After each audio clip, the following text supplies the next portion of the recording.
কয়েক সপ্তাহ ধরে আমরা লক্ষ্য করছি প্রায় ঘরে ঘরে প্রায় ফ্যামিলিতেই জ্বর সর্দি কাশি হচ্ছে। বিভিন্ন টিভি চ্যানেলে বিভিন্ন মিডিয়াতে আমরা শুনতে পাচ্ছি, দেখতে পাচ্ছি, অনেকে বলছেন করোনার সিমটম পাওয়া যাচ্ছে, মিক্স করোনার সিমটম পাওয়া যাচ্ছে। এই প্রবলেমের জন্য, এই সমস্যার জন্য হোমিওপ্যাথিক কি কি সমাধান আছে, আজকে এই সম্বন্ধে আমি আলোচনা করব। হোমিওপ্যাথিতে খুব ভালো ট্রিটমেন্ট আছে। ম্যাক্সিমাম কেসে পেশেন্টরা এই প্রবলেম থেকে খুব ভালোভাবে মুক্তি পাচ্ছেন। আজ বেশ কিছু কমন মেডিসিন সম্বন্ধে আজকে আমি আলোচনা করব এবং তাদের সম্ভাব্য ডোজ পটেন্সি সম্বন্ধেও আজকে আমি আলোচনা করব। প্রথম এবং কার্যকরী যে মেডিসিনটি আছে সেটি হলো আর্সেনিকাম অ্যালবাম। আর্সেনিকাম অ্যালবাম পেশেন্টদের এই ঠান্ডা লাগার পর চরম দুর্বলতা তাদের শরীরে লক্ষ্য করা যায় এবং আরেকটি হিস্ট্রি পেশেন্ট দেয়, যেটি হলো পেশেন্ট বলে এত গরমে আমরা ফ্রিজ খুলে ফ্রিজ থেকে জল খেয়েছিলাম, বা এত গরমে তারা ঠান্ডা পানীয় বাজার থেকে কিনে এসে খেয়েছে, বা অনুষ্ঠান বাড়িতে আইসক্রিম, কোল্ড ড্রিঙ্কস, বিভিন্ন রকমের ঠান্ডা জাতীয় খাবার খেয়েছে। 2-3 দিন আগে, এই ঠান্ডা লাগার 2-3 দিন আগে এই সকল ঠান্ডা খাবার বা ঠান্ডা পানীয় তারা খেয়েছিলেন, এইরকম একটা হিস্ট্রি দেয় পেশেন্টরা। এবং আরেকটি যেটা সমস্যা হয় হচ্ছে পেশেন্টদের মধ্যে চরম দুর্বলতা লক্ষ্য করা যায়। পেশেন্টদের নাক থেকে কাঁচা জল বেরোয়, নাকের ভেতরে জ্বালা জ্বালা করে এবং গলার ভেতরে জ্বালা জ্বালা করে, তার সঙ্গে গলাতে একটু ঢোক গিলতে ব্যথা থাকে, গলার ভেতরে খুসখুসে কাশি হয়, গলাটি খুসখুস করে এবং তারপরে কাশি হয়। এই সকল সিমটম বর্তমান থাকে। এবার আমি আর্সেনিক অ্যালবাম পেশেন্টদের জল পিপাসার কথা বলি। আমাদের হোমিওপ্যাথিতে এটি খুব ইম্পর্টেন্ট। আর্সেনিক অ্যালবাম পেশেন্টদের জল পিপাসা থাকে না। আবার কিছু কিছু পেশেন্টদের এইরকম জল পিপাসা থাকে যে জল খেতে তাদের সামান্যতম ইচ্ছে হয়, সামান্যতম পরিমাণ তারা জল খায়, তারপর আর জল খেতে ইচ্ছে করে না। আর্সেনিকাম অ্যালবাম পেশেন্টদের হাই গ্রেডের ফিভারও থাকতে পারে বা লো গ্রেডের ফিভারও থাকতে পারে। জ্বর আসে দুপুর 12টার পর থেকে বা রাত 12টার পর থেকে জ্বর আসে, তার সঙ্গে শরীরের মধ্যে দুর্বলতা থাকেই। এর সঙ্গে পেশেন্টদের অ্যাবডোমিনাল প্রবলেম, পেটের প্রবলেম আমরা লক্ষ্য করতে পারি। পেশেন্টরা পেটের প্রবলেম মানে ভুগতে পারে। খাবার খাওয়ার সঙ্গে সঙ্গে তাদের একটা বমি বমি ভাব থাকে, অথবা অনেক পেশেন্ট দেখা যায় যে খাবার পরেই তারা কিন্তু বমি করে সব খাবার তুলে দেয় সঙ্গে সঙ্গে, অথবা 5-10 মিনিট পরে। অনেক পেশেন্টদের মধ্যে পাতলা পায়খানার একটা তারা হিস্ট্রি দেয়, যে দিনে 4-5 বার পাতলা পায়খানা আছে এবং পায়খানার মধ্যে চরমতম প্রবল পরিমাণে দুর্গন্ধ বর্তমান থাকে। এই সকল সাইন সিমটম দেখে আমরা কিন্তু আর্সেনিকাম অ্যালবাম সিলেক্ট করতে পারি। আর্সেনিকাম অ্যালবাম সাধারণত এই সকল কেসে 30 পটেন্সি ব্যবহার করা উচিত।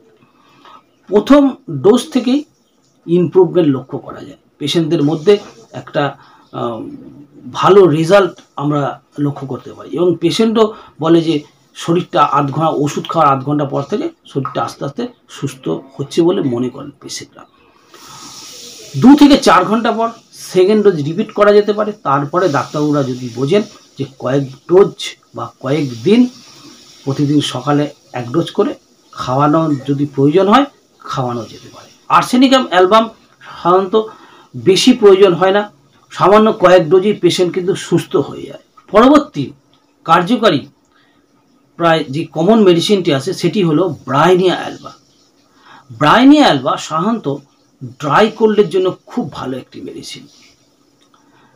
যে সকল পুরুষ বা মহিলারা গরমকালে দিনের বেলা খুব গরমে কাজ করে, দোকানে যায়, এখন যা গরম, তারা দোকানে গরমে কাজ করে, বা এমন কোনো অফিসে তারা জব করেন যেখানে হয়তো দিনের বেলা এসি নেই, চরম গরমে কাজ করতে হয়, বাড়িতে এসে একটু শরীরটা রিল্যাক্স করতে ইচ্ছা করে, এসি চালায়, এসিতে থাকে, সারা রাত এসিতে তারা ঘুমায়। এই সকল লাইফস্টাইলের ক্ষেত্রে ব্রাইনিয়াস সিমটম তৈরি হতে পারে। আবার এসিতে থাকার পর আর্সেনিকাম অ্যালবামও আসতে পারে, সিমটম আমাদের পেশেন্টের মধ্যে দেখতে হবে, কোন সিমটম আসছে। ব্রাইনিয়া পেশেন্টদের নাক দিয়ে জল পড়ে না। আমি আগেও বললাম ড্রাই কোল্ডের জন্য ব্রাইনিয়া পেশেন্ট খুব ভালো একটি মেডিসিন। গায়ে হাতে পায়ে ব্যথা হয়, নড়তে চড়তে, কাজ করতে, উঠতে বসতে, নিঃশ্বাস নিতে গেলে, কাশতে গেলে বুকের পাঁজরে ব্যথা করে। ব্রাইনিয়া পেশেন্টদের জল পিপাসা খুব ভালো থাকে, 10-15 মিনিট অন্তর, আধ ঘন্টা অন্তর অনেক পরিমাণে জল খায়, ঢকঢক করে জল খায়। পেশেন্ট অনুভব করে গলাটা শুকিয়ে আসছে। ব্রাইনিয়া পেশেন্টদের পায়খানা কষে যায়, এই সকল সিজনে ব্রাইনিয়া পেশেন্টদের পায়খানা কষে যায়। ব্রাইনিয়া পেশেন্টদের সিমটম ধীরে ধীরে প্রকাশ হয় পেশেন্টদের শরীরে। প্রথম দিনে কিন্তু ব্রাইনিয়া পেশেন্টরা ডাক্তারবাবুদের কাছে ছুটে যায় না। ব্রাইনিয়া পেশেন্টদের সাধারণত প্রথমে লো গ্রেড ফিভারে সাফার করে, সেই জ্বর পেশেন্টদেরকে কাবু করতে পারে না। দ্বিতীয়, তৃতীয়, চতুর্থ দিনে আস্তে আস্তে জ্বরের টেম্পারেচার একটু একটু করে বাড়ে এবং গায়ে হাতে পায়ে ব্যথা ধীরে ধীরে বাড়তে শুরু করে। তখন পেশেন্টরা ডাক্তারবাবুদের কাছে ছুটে যান। ব্রাইনিয়া 30 পটেন্সি সাধারণত এই সকল কেসে ব্যবহার করা যেতে পারে। প্রথম দিন সকালে খালি পেটে একটি ডোজ, সন্ধেবেলা আরেকটি ডোজ, পরের দিন সকালে আরেকটি ডোজ ব্যবহার করলে খুব ভালো রেজাল্ট হয়। ডোজ পটেন্সি কিন্তু পেশেন্ট টু পেশেন্ট ভ্যারি করে। সুতরাং ডাক্তারবাবুরা যদি বোঝেন আরও কয়েক ডোজ বা দিনে 2 বার করে রিপিটেশন করবেন, ডাক্তারবাবুরা সেই মতো পেশেন্টকে ডোজ দেন। আরেকটি ইম্পর্টেন্ট মেডিসিন হলো এই সিজনের জন্য, যেটি হলো জেলসিমিয়াম। যে সকল পুরুষ বা মহিলারা রোদে ঘুরে ঘুরে কাজ করে, যেমন ফেরিয়ালা, অথবা বেশ কিছু সময় ধরে রোদে কাজ করছেন, ট্যাঙ্কি পরিষ্কার করছেন বা রোদে দাঁড়িয়ে কিছু কাজ করছেন, সেই সকল সাবজেক্টের মধ্যে জেলসিমিয়ামের সিমটম অ্যাপিয়ার হতে পারে। জেলসিমিয়ামের সিমটম তাদের শরীরে কিন্তু আসতে পারে। এই কিছুদিন আগে জগন্নাথ দেবের রথযাত্রা হয়ে গেল, বহু ভক্তরা রোদে পরিক্রমা করেছেন, তাদের কিন্তু ম্যাক্সিমাম তাদের মধ্যে জেলসিমিয়ামের সিমটম আমি পেয়েছি। জেলসিমিয়ামের মেন সিমটম হলো উইকনেস, আর্সেনিকাম অ্যালবামের মতো উইকনেস থাকে। জেলসিমিয়ামের ম্যাক্সিমাম পেশেন্টদের মধ্যে হাই গ্রেডের ফিভার থাকে, জ্বর কাঁপুনি দিয়ে আসে, জ্বর আসার সময় পেশেন্টের মধ্যে কাঁপুনি দেয় এবং অনেক কম্বল ব্ল্যাঙ্কেট তারা নেয় এবং শরীরটি কাঁপতে থাকে। অনেক সময় দেখা যায় যে জ্বরের মধ্যে শরীরটি কেঁপে উঠছে, জল লাগলে হাত পা ধোয়ার সময় শরীরটি কেঁপে ওঠে। এইরকম সিমটম পেশেন্টের মধ্যে পাওয়া যায় এবং মেন যে 3-4টে সিমটম জেলসিমিয়াম পেশেন্টদের মধ্যে লক্ষ্য করা যায়। প্রথম সিমটম হলো উইকনেস, দ্বিতীয় সিমটম হলো পেশেন্টদের মধ্যে ঘুম ঘুম ভাব। পেশেন্ট এই ঠান্ডা জ্বরে পেশেন্টদের মধ্যে খুব ঘুম পায়, উইকনেস তো থাকেই, কোনো কাজ করতে তাদের ইচ্ছা করে না, প্রায় সময় তারা ঝিমোয় এবং ঘুম পায়। এই সিমটমটি খুব ক্যারেক্টারিস্টিক। আরেকটি সিমটম যেটা জেলসিমিয়ামের জন্য ইম্পর্টেন্ট, সেটি হলো হাঁটতে চলতে গেলে তাদের মাথা টলে, মাথা ঘোরে, শরীরটা টলমলো করে, শরীরের মধ্যে একটা নেশাগ্রস্ত ভাব দেখা যায়। পেশেন্ট যখন আপনি জেলসিমিয়ামের দেখবেন, তখন দেখবেন পেশেন্টের মুখের দিকে তাকালেই একটা পেশেন্টের মধ্যে একটা ঘোর ঘোর ভাব থাকে, মনে হয় তারা যেন ড্রিঙ্কস করে এসেছে। চোখ মুখের মধ্যে একটা লালচে ভাব, পেশেন্ট অনুভব করে চোখ দিয়ে, নাক দিয়ে, কান দিয়ে একটা বার্নিং সেন্সেশন তারা অনুভব করছে, চোখ মুখে জ্বালা করছে। এই সকল সাইন সিমটম জেলসিমিয়ামের জন্য খুবই ইম্পর্টেন্ট। জেলসিমিয়াম পেশেন্টদের মধ্যে থার্স্ট কিন্তু ভ্যারি করে, ম্যাক্সিমাম পেশেন্টদের জল পিপাসা থাকে না, পায়খানা নর্মাল থাকে। পেশেন্টদের কথা বলতে ইচ্ছা করে না, আপনি যদি 4-5টা কথা তাকে জিজ্ঞাসা করায় তার মধ্যে 1-2 কথার তারা উত্তর দেয়। জেলসিমিয়াম 30 পটেন্সি এই সকল কেসে ব্যবহার করা উচিত। প্রথম ডোজ দেওয়ার পর 2 থেকে 4 ঘন্টা পর আরেকটি ডোজ রিপিটেশন করা যেতে পারে, পরের দিন আরেকটি ডোজ দেওয়া যেতে পারে। এতে পেশেন্টের ইমপ্রুভ হতে শুরু করে। ডাক্তারবাবুরা যদি বোঝেন আরও ডোজ রিপিটেশন করা যাবে, তবে করা যেতে পারে। জেলসিমিয়াম পেশেন্ট আরেকটি কথা যেটি হলো মাথা যন্ত্রণা বর্তমান থাকে, খুব মাথা যন্ত্রণা থাকে জেলসিমা পেশেন্টদের মধ্যে। রাশ টক্সিকোডেনড্রন, এই সিজনের জন্য রাশ টক্সিকোডেনড্রন খুব একটি ইম্পর্টেন্ট মেডিসিন। নদীতে স্নান করার পর বা পুকুরে স্নান করার পর বা বৃষ্টিতে ভেজার পর বা কোনো পেশেন্ট কোনো আত্মীয় স্বজন বাড়িতে গেছে, সেখানে জলের পরিবর্তন হয়েছে, এই সকল এক্সাইটিং ফ্যাক্টরের কারণে রাশ টক্সের সিমটম কিন্তু আমরা পেশেন্টের মধ্যে দেখতে পারি, পেশেন্টের মধ্যে লক্ষ্য করা যায়। পেশেন্টের মধ্যে লো গ্রেড বা হাই গ্রেডের ফিভার থাকতে পারে, পেশেন্টের মাসেল পেন থাকে, গা হাত পা কামড়ায়, সেই গা হাত পা কামড়ানো ভাব বা গা হাত পা যন্ত্রণা ভাবটা রেস্টে বৃদ্ধিপ্রাপ্ত হয়। হাঁটা চলা, সামান্যতম কাজকর্ম করার মধ্যে পেশেন্ট কিন্তু কম অনুভব করে, তেমন একটা অনুভব করতে পারেন না। যখনই রেস্ট নেয়, সারাদিন কাজকর্ম করার পর যখন রেস্ট নেয় বা শুয়ে পড়ে, তখনই অ্যাটাকটা আরও বেশি অনুভব করে, জ্বর বেশি আসে, জ্বরের টেম্পারেচার বাড়ে, গা হাত পা কামড়ায়। এই সকল সিমটম দেখে আমরা কিন্তু রাশ টক্স সিলেক্ট করতে পারি। রাশ টক্স পেশেন্টদের আরেকটি ক্যারেক্টারিস্টিক সাইন হলো জিভের অগ্রভাগটা লাল হয়। এই সকল সাইন সিমটম মিলিয়ে আমাদের রাশ টক্স আমরা সিলেক্ট করতে পারি। রাশ টক্স সাধারণত 30 পটেন্সি ব্যবহার করা যেতে পারে।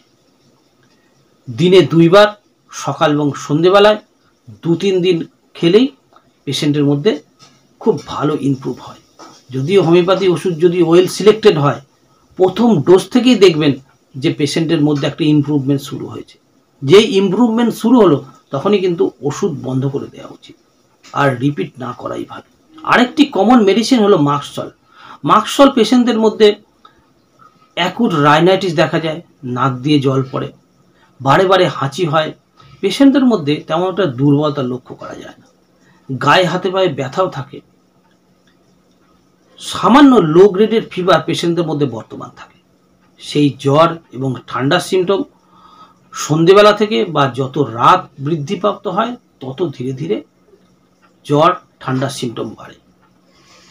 মাক্সল পেশেন্টদের কাশি থাকে, গলা ব্যথা থাকে, গলার ভেতরে খুসখুস করে। মাক্সল পেশেন্টদের মধ্যে 2 প্যারক্সিজম কাপ দেখতে পাওয়া যায়, অর্থাৎ যখন তারা কাশে, কাশির যে ধরনটা সেটা হলো খুব ক্যারেক্টারিস্টিক হয়, 2 প্যারক্সিজম কাপ হয়। পেশেন্ট যখন কাশে তখন পেশেন্ট 2 বার করে কাশে, এই টাইপের 2 প্যারক্সিজম কাপ, মানে পেশেন্ট যখন কাশে 2 বার একসঙ্গে কাশে, আবার থামে, আবার 2 বার একসঙ্গে কাশে। এই 2 প্যারক্সিজম অফ কাপ এটা খুব ইম্পর্টেন্ট একটি সাইন। এটা কিন্তু মাক্সলের জন্য খুব ইম্পর্টেন্ট একটি সাইন। ক্রনিক কেসে বা অ্যাকুট কেসে এই সিমটম থাকলে কিন্তু মাক্সলের দারুণ রেজাল্ট হয়। গলা ব্যথা থাকে, ঢোক গিলতে পেশেন্টদের মধ্যে ব্যথা থাকে, অ্যাকুট ফ্যারেঞ্জাইটিস বা ক্রনিক ফ্যারেঞ্জাইটিসের জন্য মাক্সল ব্যবহার করা যায়। মাক্সল সাধারণত এই সকল কেসে 30 পটেন্সি ব্যবহার করা হয়। প্রথম ডোজ থেকেই ইমপ্রুভমেন্ট লক্ষ্য করা যায় পেশেন্টদের মধ্যে। এই সিজনের জন্য ডালকামড়া খুব ভালো একটি মেডিসিন। ডালকামড়া পেশেন্টের নাক দিয়ে জল পড়ার একটা কমপ্লেন থাকে, নাক দিয়ে সর্দি বের হয়, মাথা ভার থাকে, মাথা যন্ত্রণা থাকতে পারে। ডালকামড়া পেশেন্টদের পায়খানারও পরিবর্তন হয়, পেশেন্টরা পায়খানারও একটা কমপ্লেন করে, পায়খানা দিয়ে কপ বা আম একটা সিমটম পেশেন্টরা বলে। এবং অনেক পেশেন্টদের মধ্যে দেখা যায় যে একটা অ্যালার্জির ভাব বা আমবাত বা আর্টিকেরিয়া সিমটমের মতো ইরাপশানের কথা পেশেন্ট এসে বলে, অ্যালার্জি হচ্ছে, গোটা গোটা দাগড়া হয়ে যাচ্ছে, 2 ঘন্টা পর আবার কমে যাচ্ছে। এই সকল সাইন সিমটম দেখে আমরা কিন্তু ডালকামড়া সিলেক্ট করতে পারি। ডালকামড়ার জন্য যে এক্সাইটিং ফ্যাক্টরের কথা পেশেন্ট বলে সেগুলো কিন্তু গুরুত্ব দেওয়া উচিত। যেমন পেশেন্ট বলছে চরম গরমে আমি মেঝে শুয়েছিলাম 1 রাত, বা 2টো ফ্যানের হাওয়া আমি খেয়েছি, একটা সিলিং ফ্যান আর একটা স্ট্যান্ড ফ্যান বা টেবিল ফ্যান, তারপরের দিনই এই ঠান্ডা আমার লেগে যায় বা ঠান্ডার সিমটম গ্রো করে। এই সকল এক্সাইটিং ফ্যাক্টর যদি পেশেন্ট এসে কমপ্লেন করে তবে কিন্তু আমরা ডালকামড়ার কথা চিন্তা করতে পারি। ডালকামড়া 30 পটেন্সি এক্ষেত্রে ব্যবহার করা উচিত। 30 পটেন্সি প্রথম দিন 2টি ডোজ সকাল এবং সন্ধে, পরের দিন একটি ডোজ আমরা কিন্তু ব্যবহার করতে পারি। প্রথম ডোজ থেকেই ইমপ্রুভমেন্ট আমরা লক্ষ্য করতে পারি। ডাক্তারবাবুরা যদি বোঝেন আরও রিপিটেশন বা অন্যভাবে রিপিটেশন করবেন, করতে পারেন। যে মেডিসিনগুলো আমি বর্ণনা করলাম, এই মেডিসিনগুলো ছাড়াও আরও অনেক মেডিসিন আসতে পারে। আমার এই লোকালিটিতে এই মেডিসিনগুলো কমন, কিন্তু দেখা গেল কলকাতায় বা দুর্গাপুর বা আদার গ্রাম অঞ্চলে অন্যান্য রেমেডিও আসতে পারে, যেমন ইউপ্যাটোরিয়াম পারফোলিয়েটাম, বেলাডোনা, ন্যাট্টামিউর, ইউফ্রেসিয়া, এলিয়াম সেপা, এগুলো অ্যাকুট কোল্ডের জন্য, অ্যাকুট রাইনাইটিসের জন্য এগুলো আসতে পারে। সুতরাং পেশেন্ট যেমন সাইন সিমটম দেবে সেই অনুযায়ী আমাদের মেডিসিন সিলেক্ট করতে হবে। দর্শক বন্ধু, এই ছিল আজকে আমার ভিডিও। সবাই ভালো থাকবেন, ধন্যবাদ।